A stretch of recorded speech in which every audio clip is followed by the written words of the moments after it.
여러분 안녕하세요. 이번 영상에서는 우리가 이제 사주를 보다 보면 저도 많이 경험을 하는 것 중에 하나인데요. 이 나이가 어느 정도 들다 보면 부부 사이가 나빠지면서 특히 이혼을 하는 경우가 많습니다. 물론 요즘은 이제 젊은 세대도 이혼을 많이 합니다.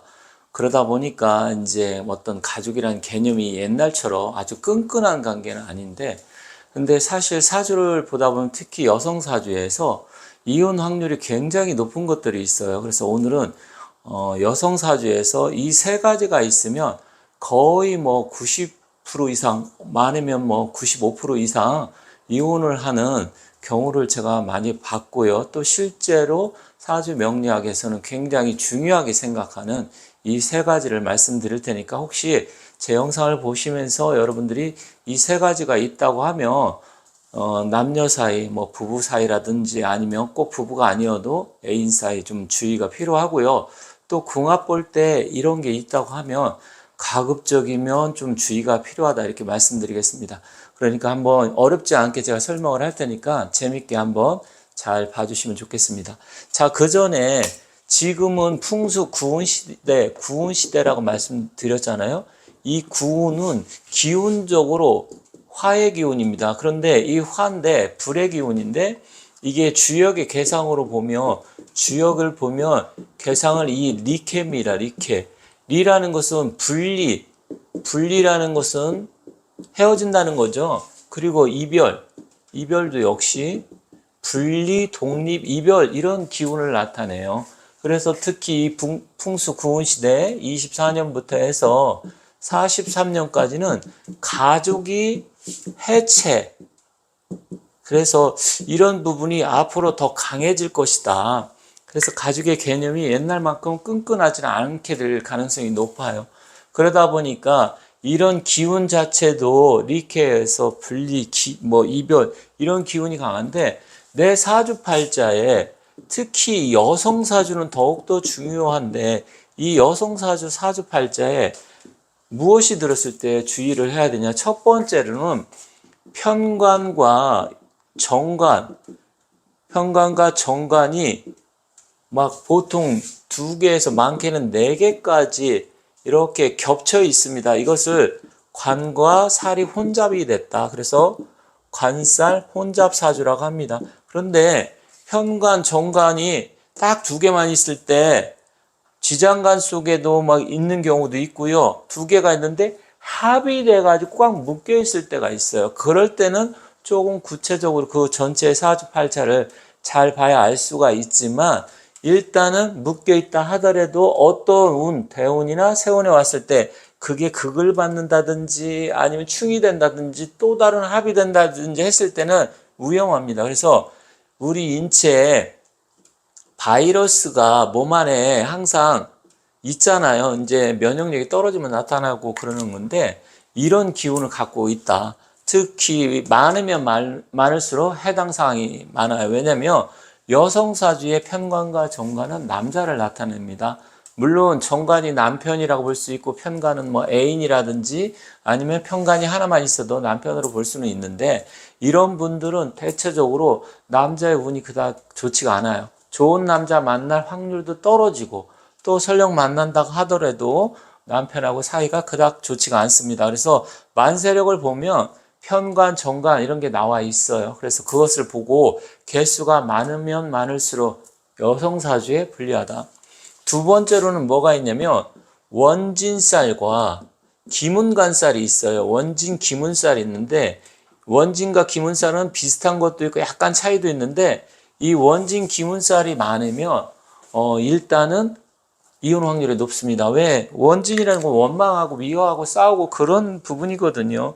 그리고 기문살은 뭐냐면 원진살하고 같이 있을 때도 있고 또 약간 차이가 있을 때도 있는데 그러면 사람이 굉장히 예민해지고 또 남편하고 관계에 있어서 또 어떻게 보면 이 편관도 많고 정관도 많은데 원진기문살까지 있다 그러면 남편이 폭력적으로 도변한다든지 아니면 굉장히 피곤하게 해요. 예를 들어 가지고 뭐 조금만 늦게 들어와도 왜 이렇게 늦게 들어오냐, 나가면 어딜 나가느냐, 오늘은 또 뭐를 했느냐. 사사건건 간섭을 하고 막 이러다 보면 의처증하고 같이 올 수도 있어요. 그런데 편관과 정관이 원진기문이다. 그럼 더 높아지는 거예요. 그렇기 때문에 이런 걸 봐야 되는데, 그러면 원진기문살은 뭐냐? 많아요.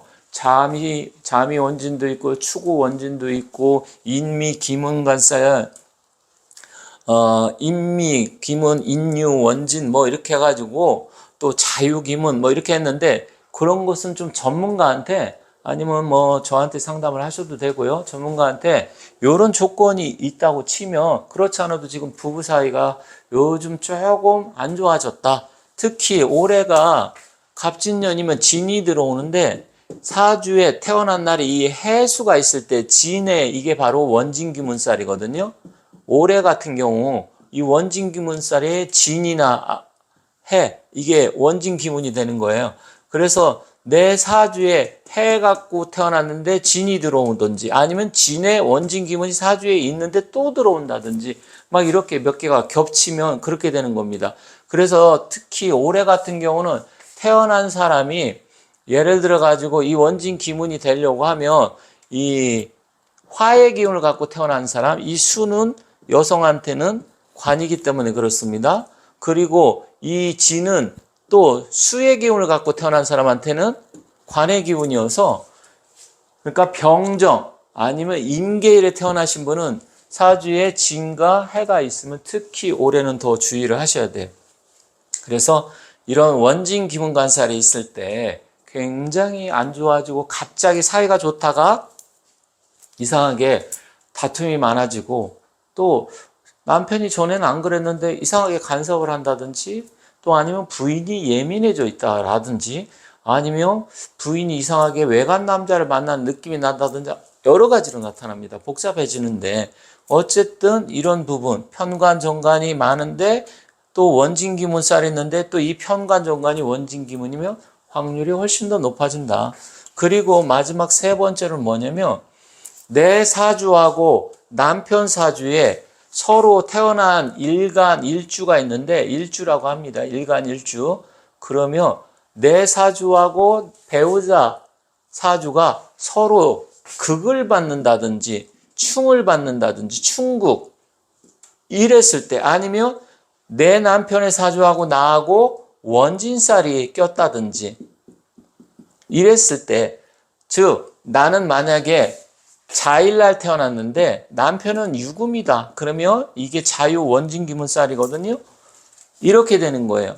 그래서 또 나는 인일날 태어났는데 남편은 뭐 유일날 태어났다. 이래도 이제 원진살이 되죠. 뭐 이런 식으로 내가 태어난 날의 기운하고 우리 남편의 기운하고 이렇게 원진기문살이 있다든지, 아니면 충살이 있어요. 좌우충. 나는 자일날 태어났는데 남편은 오일날 태어났으면 이렇게 또 충국을 받고, 이러면 복잡해집니다. 그런데다가 대운에서 이렇게 뭐 진해 아니면 이런 기문관살이나 원진살, 충살이 막 들어오잖아요. 그러면 그 대운에 와서 전에는 안 그랬던 사이가 나빠지게 됩니다. 제가 또 옛날에 상담했을 때 어떤 분이 자기는 한 10몇 년 동안 살면서 남편하고 한 번도 싸우지를 않았대요. 싸워도 막 간단하게 싸우고 그냥 풀어졌다. 그래서 제가 그건 뭐 지금까지 일이고 앞으로 좀 이러한 일들이 발생할 수 있으니까 좀 주의하셔요. 또 제가 말씀드린 거 잊지 말고, 그때 혹시 남편이 뭐 이상하게 행동을 보인다든지, 뭐 아니면 남편하고 싸우게 되면 제 말을 명심하고 이제 잘 넘어가라 그랬는데, 나중에 다시 몇 달 뒤에 전화가 왔는데, 그게 전에는 크게 싸우질 않았는데 싸움이 일어나가지고 지금 말 안 한 지가 몇 달 됐는데, 저 전에는 뭐 어떤 뭐 애교를 떤다든지 부인이 조금 미안하다고 하면 풀어줬는데 안 풀어준대요. 그럴 수 있습니다. 그러니까 운이 나빠지면 전에는 좋았어도 이상하게 꼬이기 시작하면 그때 가서 굉장히 나빠질 수 있습니다. 그리고 이것은 사주에 갖고 있을 텐데 이제 서로 만나는 사이다. 그럼 궁합 볼 때도 이러한 부분을 고려하신다고 하면 최악의 상대는 피할 수가 있습니다. 그래서 앞으로 풍수 구운 시대는 이 불의 시대고, 이별이라든지 분리, 가족 해체 이런 기운이 강한데, 내 사주에, 특히 여성 사주에 이 세 가지를 다 갖고 있다. 그럼 굉장히 어떻게 보면 좀 안타까운 사주가 되는 거죠. 불쌍한 사주가 되는데 이 3가지를 다 갖고 있다 그러면 거의 99%는 이혼을 하게 된다. 좀 약간은 좀 불행할 수가 있지만 어쨌든 이런 기운이 사주에 있으면 좀 안 좋습니다. 물론 이거 외에도 여러 가지가 추가적으로 볼 게 있어야 하지만 그걸 또 다 말씀드리면 시간이 많이 걸리기 때문에 그건 뭐 다음 기회에 말씀드리고요. 그럼 어떤 분이 이게 있다고 했는데 이혼 안 하고 있는데요? 물론 그럴 수 있어요. 아직 안 왔기 때문에 그래요. 제가 좀 전에 말씀드렸듯이 지금까지는 이혼을 안 했지만 앞으로 충분히 할 수 있습니다. 내가 어딜 갔을 때 운전하고 갈 때 지금까지는 차가 안 막히고 잘 왔어요. 그런데 앞에 막힐 수 있잖아요. 그죠? 앞일은 모르는 거예요. 그래서 지금까지 이상이 없었어도 그럴 가능성이 높다. 이렇게 이해하시면 되겠습니다. 감사합니다.